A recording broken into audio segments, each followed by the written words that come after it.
Welcome again to Joe Stunner Boxing. So Ramla Ali gets revenge on Alejandro Guzman. A unanimous 10-round decision, 10-2s, 96-94 on all cards, which is exactly what I had it. I thought this was absolutely a fight of two halves. The first half, I thought after 5 rounds, I had Guzman 4 rounds to 1 up. And I thought if she carries on strong, Ramla's not going to have any say in the matter. But Ramla, to her absolute credit, put her boxing together. Guzman slowed down. Ramla was able to, stay extremely disciplined. I mean, all credit to her. And kind of contain Guzman's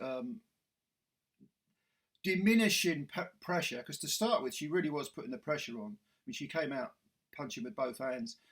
But I gave the last 6 rounds to Ramla Ali, and hence it was a 96-94 score on my card, the same as all 3 judges. Hey, it's nice to agree with the judges sometimes. But yeah, this was a very, very impressive performance by Ali. And to start with, I mean, you really thought she was under the cosh because, like I say, Guzman came out very, very strong, firing with both hands, lots of salvos, putting the pressure on. And you thought for the first 5 rounds, Ramla Ali is just not doing enough work. Not all Guzman's punches were landing, but definitely the come forward, proactive style mixed in with the punches that were landing were winning her the rounds as far as I was concerned. I think I gave Ramla the second round, and that was a close one as well. But from the 6th round onwards, like I say, Guzman just slowed down. I don't know whether she'd used up too much energy in the first half of the fight.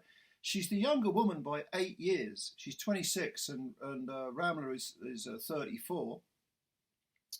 But Ramla, this was a conundrum. She was sort of between a rock and a hard place because 10 2-minute rounds is a sprint, 20 minutes of fighting in total. So she had to really stand her ground somewhat. And sort of, if Guzman had maintained the pressure and the combinations, Ramla would have had to have fired between shots, which was very, very risky. And because it was in Monte Carlo and it was a very quiet environment, you could hear the thudding effect of Guzman's punches on Ali. Like I say, not all of them were landing, which is just as well for Ali. But gradually Ali started to get the jab going. She wasn't getting greedy. She was, prodding with the jab, poking, keeping Guzman, controlling the range, keeping Guzman a little bit off balance, just a range, making her a bit more reluctant to come in, the front door firing. And in total, I mean, I thought a couple of rounds might have been a bit close in the second half of the fight, or closer. But I thought the fact that Ali gambled and, for the first half of the fight, stood her ground, tried to counter and didn't lose any kind of confidence or, her ability to sort of counter, to keep the jab going, to fire her own punches. She didn't lose faith in it. And gradually, as Guzman slowed down, Ali took over.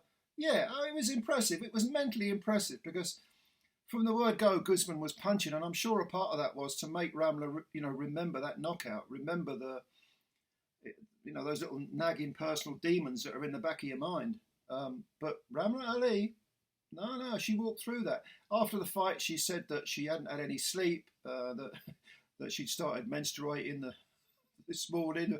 Too much information, Ramla, but hey, she's basically said I felt weak, didn't have the energy, I was heavy-legged. For those reasons, and that's why I had to stand there and punch it out occasionally. Well, that may have been a blessing in disguise because had she sort of moved all the time, Guzman would have fought at her own pace and could have done, would have probably had more energy in the second half of the fight. But in actual fact, her energy seemed depleted in the second half of the fight. That's probably because Ramla Ali, was standing her ground, wasn't constantly running. And of course, if you run, you're using up your own energy anyway.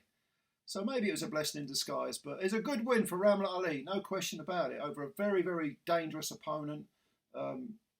She's scored revenge. It's 1 each now, so you would think that the logical step would be a third fight, a decider, a rubber match, but These days, you don't seem to get those. It's like one person wins one fight, the second fighter wins the other, and therefore the second fighter is considered to be the winner. Well, to me, it's still 1-1. We need a third fight. But it won't happen.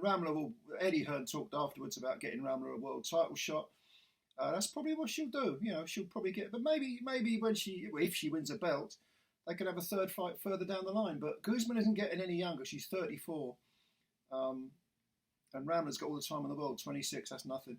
No, excuse me, I've got that wrong. Ramla's 34, excuse me, yes. And Guzman is 26. So yes, Guzman's got all the time in the world, whereas Ramla has to get her skates on. So in a sense, you can't blame her for going after the world title. Yeah.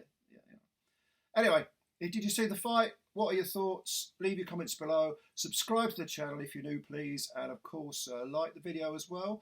Thanks for your time. Looking forward to reading your comments. And I'll speak to you soon. Bye for now.